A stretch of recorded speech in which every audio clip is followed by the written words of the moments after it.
Times are so hard and people are so stressed. And everybody make it seem like a baby is a bad thing to have. People are afraid to have babies and would much rather see anything else come through that door with you other than some children. Please take them home.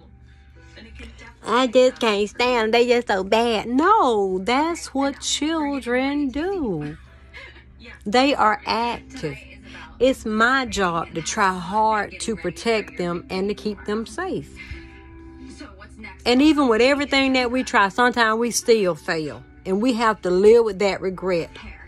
And the things that we feel like we should have done differently. I live with a lot of regret every day. And I'm trying so hard. And guess what? I'm going to push through it because I can. Okay? Because I want to. I want to push past it. I want to push past the hurt. I want to push past the pain. And I want to remember all the joy that having his presence in my life did bring. It was wonderful having my children, all of my children in my life. And so I built this wall around me. I didn't want to let anybody in because I was so afraid of being hurt.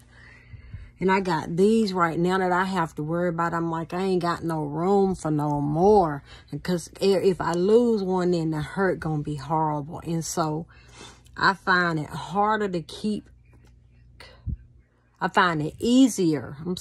I find it easier to keep a lot of different people away from around me to try to build up walls because I'm like, I don't really have that much more room to add nobody else in that I gotta worry about. God damn, and worrying about grown people is so difficult. When they children, they are easier to maneuver, and then when they get older, we are afraid of all of the bad things that can happen. Power just to live. Power, power, power for these wars to be dissolved and for life to be respected. If you living with deep regrets, then you probably shouldn't have did it in the first place. And so sometimes I try to find it myself, make myself think harder about the decisions that I'm going to make because it can alter my life. It can be life-altering, life-shattering, life-hindering, and it can do so many negative things. And a lot of times it's hard for children to stop and think. They say that part of the brain is not finished developing yet.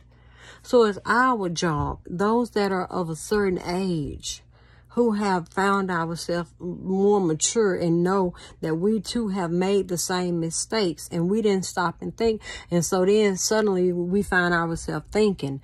And then how can we address the issue with children that aren't even ours about some of the things that should be done about their safety? And how if a girl say no, then just walk away.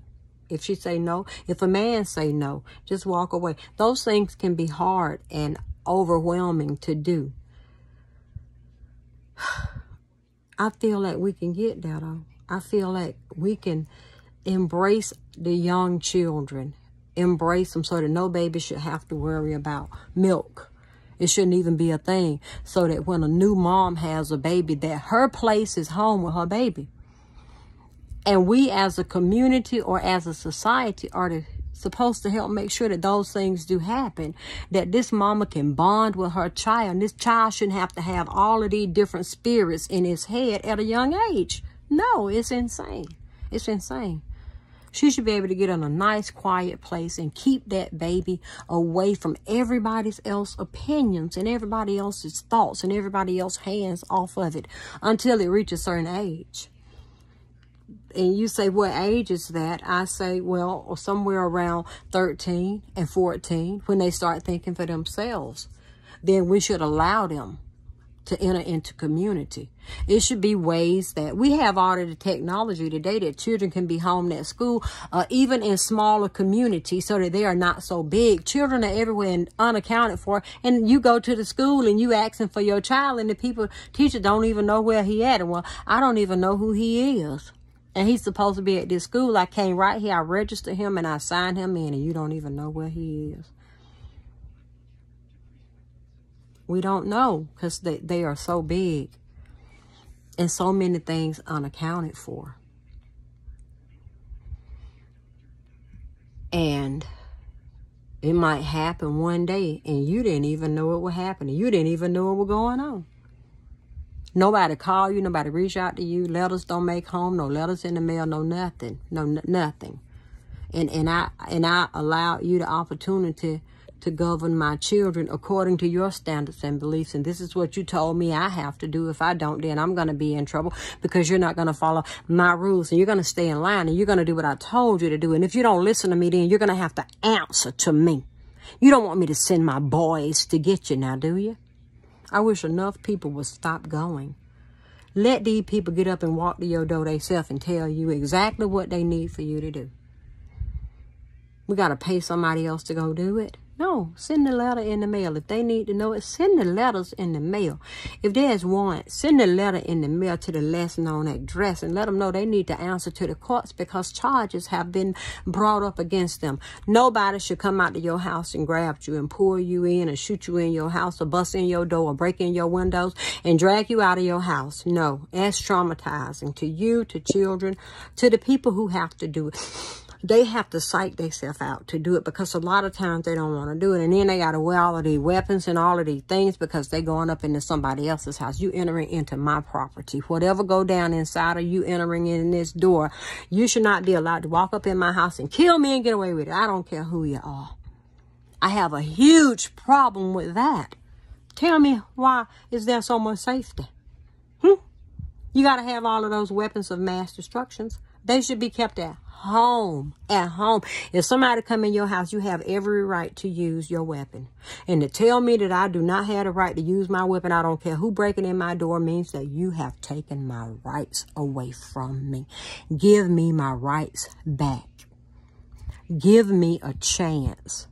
All the laws is tied and twisted so that the slaves have no say so. If you don't know you still a slave, then something's wrong with you. Because when somebody can just barge into your house and take whatever they want, and ain't nothing you can do about it, you a slave. If ain't nothing did about it, you a slave.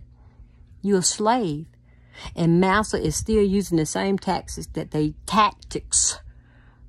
that begat, as far as we can see, back in the Bible days.